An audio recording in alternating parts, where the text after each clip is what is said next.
mukaan, vaikka ovatkin talouselämässä mukana.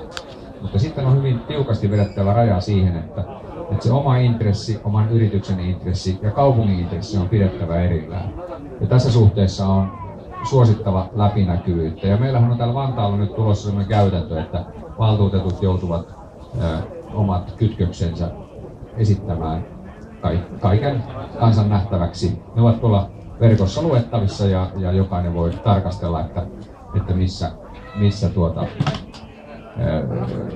minkälaisia kytköksiä on. Siellä on myöskin paitsi nämä taloudelliset kytkökset, myöskin sitten tällaiset järjestölliset kytkökset, että kaikki näkevät hyvin läpinäkyvästi nämä asiat.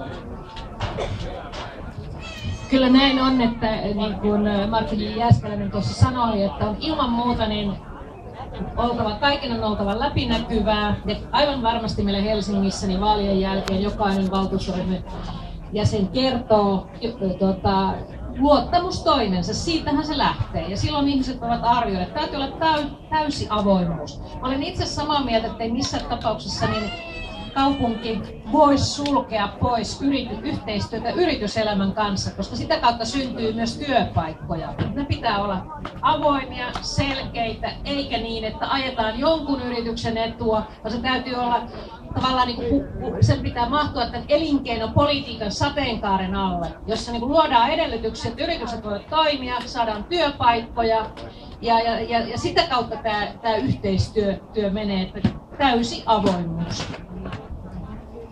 Ja avoimuuden kannalla olen myös itsekin Kati Tyystjärvi, Vantaan vasemmistoliiton valtuustoryhmän puheenjohtaja. Nämä äsken Jääskeläisen mainitsemat sidonnaisuuksien ilmoittamiset, nehän ovat Vantaallakin vapaaehtoisia sikäli kun ne eivät ole lakisääteisiä, mutta totta kai sitten sosiaalinen paine valtuustoissakin ajaa siihen, että kaikki valtuutetut nämä kytköksensä varmaan esille tuovat.